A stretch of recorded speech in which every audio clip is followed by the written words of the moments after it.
نحمدہ صلی اللہ رسول کریم اما بعد فاعوذ باللہ من الشیطان الرجیم بسم اللہ الرحمن الرحیم السلام علیکم ورحمۃ اللہ وبرکاتہ۔ آج کا جو موضوع ہے وہ عید کے حوالے سے ہے، اور عید اور شراب یہ دو چیزیں اکثر دیکھا جاتا ہے کہ لازم و ملزوم ہیں۔ جو لوگ 30 دن اپنے آپ کو کنٹرول کرتے ہیں اور 30 دن کے بعد وہ یکدم آزاد ہو جاتے ہیں۔ نئے آنے والے دوستوں سے گزارش ہے کہ وہ چینل کو سبسکرائب کریں، بیل کو پریس کریں اور کمنٹ سیکشن میں اپنی رائے سے ضرور آگاہ کریں۔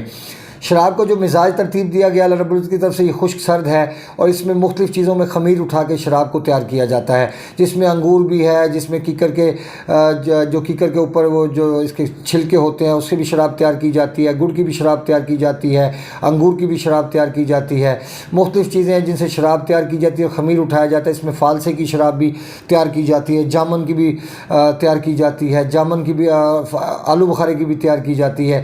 شراب تو اب جن چیزوں کی مرضی تیار کر لیں، لیکن جب بھی آپ کسی چیز میں خمیر اٹھائیں گے تو وہ ہمارے لیے، جب خمیر اٹھے گا تو وہ ہمارے دل کے اوپر شدید ترین دباؤ کو بڑھانے کا سبب بنے گا۔ یاد رکھیں، خمیر کا تعلق انسان کے مسکولر سسٹم کے ساتھ ہے، اور شراب کا جو مزاج ہے وہ ذاتی اعصابی یعنی خشک سرد ہوتا ہے، شدید خشک سرد۔ یعنی کوئی چیز اگر پہلے نمبر میں خشک سرد ہے، کوئی چیز دوسرے نمبر میں خشک سرد ہے، کوئی چیز تیسرے نمبر میں خشک سرد ہے، کوئی چیز چوتھے نمبر میں خشک سرد ہے۔ یاد رکھیں کہ جو پہلے نمبر میں خشک سرد ہے وہ نارمل ہے، جو دوسرے نمبر میں خشک سرد ہے اس سے تھوڑی سی ہائی کوالٹی کی تیز ہے، اینٹی بائیوٹک ہے۔ اس کے بعد تیسرے نمبر پہ آتے ہیں تو مزید اینٹی بائیوٹک تیز ہوگی اس سے زیادہ، اور جب ہم چوتھے نمبر پہ آتے ہیں تو وہ شدید ترین پوائزن کی حیثیت رکھتی ہے، یعنی وہ ایسی چیز ہے کہ جو چوتھے درجے میں چلی گئی، اور چوتھے درجے میں ہمیشہ پوائزن کھڑے ہوتے ہیں، جس میں ہم آرسینک ہے، رس پور ہے، دار چکنا ہے، اس کے اندر شراب کا بھی کہہ سکتے ہیں، شنگرف کا بھی کہہ سکتے ہیں، پارے کو بھی کہہ سکتے ہیں۔ یہ سب کی سب چوتھے نمبر کی پوائزن ہے، اور اس کا استعمال تبھی ہمیں کرنا چاہیے جب ہمیں اشد ضرورت ہو۔ لیکن شراب کے اندر تو کبھی بھی فائدہ حاصل نہیں ہو سکتا۔ اگر اس کو توڑنے کا، اس کی بوتلوں کو، اس کی گھڑوں کو توڑنے کا حکم دیا گیا جب اسلام دنیا میں اللہ پاک نے ہمارے لیے پسندیدہ دین قرار دیا، تو اس وقت مٹکے توڑ دیے گئے کچھ ہی ٹائم کے بعد۔ کیوں توڑ دیے گئے؟ کیونکہ انسان اس کو پینے کے بعد بہک جاتا ہے، اور یہ دل کی شریانوں کو تنگ کرنے کا سبب بنتی ہے۔ چونکہ یہ عید کے حوالے سے شراب کی ویڈیو اس لیے ترتیب دی جا رہی ہے کیونکہ اکثر نادان دوست 30 دن کا ٹائم گزارنے کے بعد اس دن میں آ کے اپنے آپ کو آزاد چھوڑ دیتے ہیں، اور یہ چاند رات کو اور عید والے دن شراب نوشی کرنے کی کوشش کرتے ہیں، جو کہ ایک بہت بڑی غلط فہمی ہے ایک صحت کے حوالے سے، کہ انسان سمجھتا ہے کہ انسان کو سرخ بناتی ہے، انسان کو صحت مند بناتی ہے۔ یہ ایک بہت بڑی غلط فہمی ہے، کیونکہ شراب کے اندر LDL کولیسٹرول وافر مقدار میں موجود ہوتا ہے، جو انسان کے مسکولر سسٹم پہ شدید دباؤ کو بڑھانے کی صلاحیت رکھتا ہے۔ یہ دل کو گرم کرتی ہے۔ اگر شراب کا استعمال دل کو گرم کرنے کا سبب بنتا ہے تو اس کا مطلب یہ ہے کہ یہ دل کی دیواروں کو تنگ کرنے کا بھی سبب بنے گا، کیونکہ جو چیز دل کو گرم کرنے کا سبب بنتی ہے وہ انسان کے جگر کو بلاک کرنے کا سبب بنتی ہے، اور جگر کی شریانوں کو روک دیتی ہے۔ یاد رکھیں کہ تمام چیزیں بلاک کرتی ہیں جو بھی تیزابیت میں پیدا ہوتی ہیں، جیسے گوبھی ہے، جیسے چاول ہے، جیسے آلو ہے، جیسے مٹر ہے، جیسے آلو بخارا ہے، املی ہے، فالسا ہے، جامن ہے، یہ تمام کی تمام، مالٹا ہے، سیب ہے، کٹیا گوشت ہے، اس کے بعد ٹماٹر ہے، اس کے بعد دہی ہے، یہ تمام کی تمام چیزیں دل کی شریانوں کو تنگ کرنے کا سبب بنتی ہیں۔ لازم نہیں ہے کہ صرف شراب ہی اس کو تنگ کرنے کا سبب بنتی ہے، سب چیزیں تنگ کر، لیکن جو بھی چیز اپنی مقدار سے زیادہ استعمال کر لی جائے تو یقیناً وہ نقصان کا باعث ہوتی ہے۔ اور اس کے اندر تو چونکہ LDL کولیسٹرول زیادہ مقدار میں پایا جاتا ہے، اس لیے یہ ہارٹ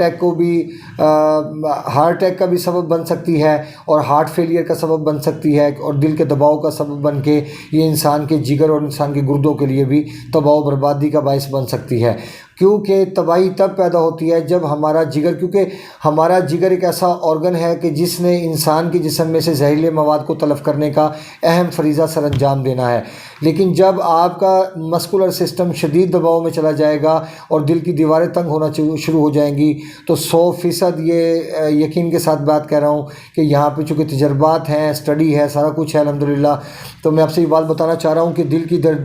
جب دیواریں تنگ ہوں گی تو جگر کی شریانیں بلاک ہو جائیں گی، کیونکہ اللہ رب العزت کو پتہ تھا کہ اس کے کیا نقصانات ہیں، اس کے کیا فائدے ہیں، اس لیے اس نے اس کو حرام قرار دے دیا۔ اور آپ سمجھے جس چیز کو حرام قرار دے دیا، ایک چیز ہوتی ہے مکروہ، اگر مکروہ ہے تو اس کو کبھی کبھار اگر ضرورت کے وقت استعمال کر لیا جائے، انسان کے پاس کوئی اور آپشن نہ ہو تو وہ انسان کے لیے جائز ہے، لیکن اگر وہ کسی چیز کو حرام قرار دے دے تو حرام کا مطلب ہے کہ یہ استعمال ہی نہیں کی جا سکتی، اس کے اندر بیماری ہے، اس کے اندر نقصان ہی نقصان ہے۔ جیسے خنزیر کا گوشت ہے، اس کے اندر اس کو استعمال کی اجازت کبھی بھی نہیں دی جا سکتی کیونکہ وہ حرام ہے۔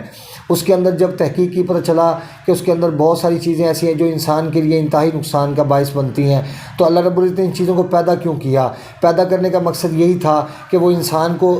آزما سکے، وہ جج کر سکے کہ کون اس کا اور کون شیطان کا۔ اب دیکھیں دو ہی چیزیں ہیں، پازیٹیو اور نیگیٹو۔ اللہ تعالیٰ کی ذات پازیٹیو ہے اور شیطان نیگیٹو ہے۔ اسی طرح اگر بجلی کے اندر دیکھتے ہیں تو وہاں بھی پازیٹیو اور نیگیٹو نظر آتے ہیں، لہٰذا پازیٹیو تھنکنگ میں جائیے، نیگیٹو سے بچیے، کیونکہ نیگیٹو آپ کو جہنم میں لے کے جائے گا اور پازیٹیو آپ کو جنت کی طرف لے کے جائے گا۔ اور یہاں پہ رہتے ہوئے ہمیں آزادی ہے، ہم چاہیں تو ہم اب کچھ بھی کر سکتے ہیں۔ جیسے مثال کے طور پہ اگر میں یہاں پہ کوئی بھی الفاظ ادا کرنا چاہوں میں کر سکتا ہوں، میں اپنے آپ کو روکنا چاہوں روک سکتا ہوں، میں اپنے ہاتھ کو اٹھانا چاہوں میں اٹھا سکتا ہوں، میں اپنے ہاتھ کو نیچے کرنا چاہوں میں کر سکتا ہوں۔ اگر میں چاہوں آپ سے بات کرنے میں کوئی بھی الفاظ اس کو ترتیب دینا چاہوں دے سکتا ہوں۔ اب وہ اچھے ہیں یا برے اس کا فیصلہ بعد میں ہوگا، لیکن حقیقت یہی ہے کہ سب کچھ ہمارے اپنے کنٹرول میں۔ اللہ رب العزت نے اپنے پاس صرف 3 چیزیں رکھی ہیں، کون کون سی چیز ہے اس میں آپ کو بتا دیتا ہوں، چوتھی کوئی چیز نہیں۔ ایک تو یاد رکھیے گا کہ آپ کے اللہ تعالیٰ نے اپنے پاس زندگی اور موت کو رکھا ہوا ہے، اس کا تعلق انسان کی ذات کے ساتھ نہیں ہے، اللہ رب العزت کی ذات کے ساتھ ہے۔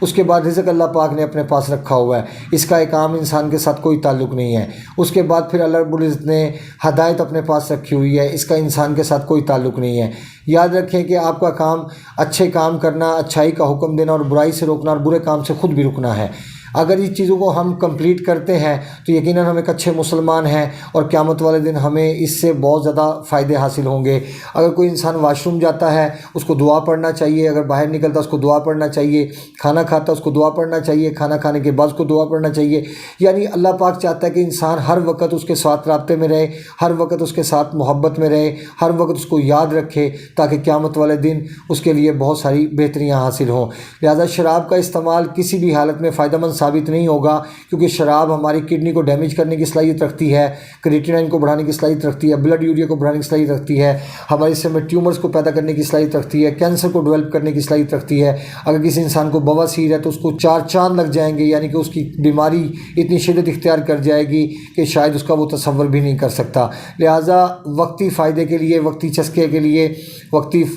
ایک ذائقے کے لیے اپنی زندگی کو تباہ مت کیجیے۔ یاد رکھیں کہ جب بھی آپ شراب کا استعمال کریں گے تو آپ کی روحانی طاقت سلب کر لی جائے گی اور آپ کا مسکولر سسٹم شدید دباؤ میں ہونے کی وجہ سے آپ کی نفسیات بیلنس نہیں رہیں گی، اور آپ نہ ہی ایک اچھے باپ کا کردار ادا کر سکیں گے، نہ ہی اچھے بیٹے کا، اور نہ ہی اچھے بھائی ہونے کا کردار ادا کر سکیں گے۔ جب آپ کوئی بھی صحیح کام نہیں کر سکتے تو پھر آپ اس کا استعمال کیسے فائدہ مند ثابت ہو سکتا ہے؟ یہاں پہ ایک آخری بات کرتے ہوئے پھر میں آپ کو اجازت چاہوں گا کہ حضرت ثوبان رضی اللہ تعالیٰ سے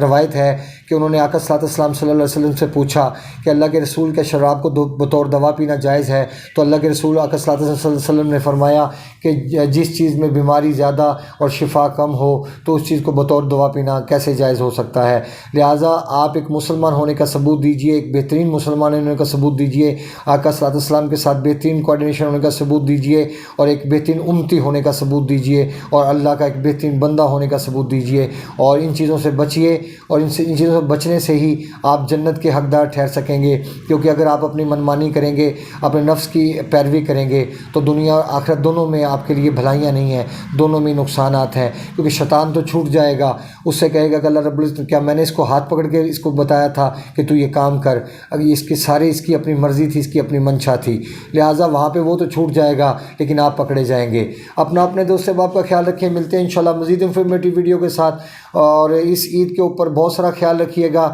اپنے ارد گرد کے لوگوں کا، مستحقین کا، جو اس قابل ہیں کہ جن کی مدد کی جائے اور جن کی ہیلپ کی جائے، تاکہ وہ لوگ بھی اچھی زندگی گزار سکیں، اچھی عید گزار سکیں۔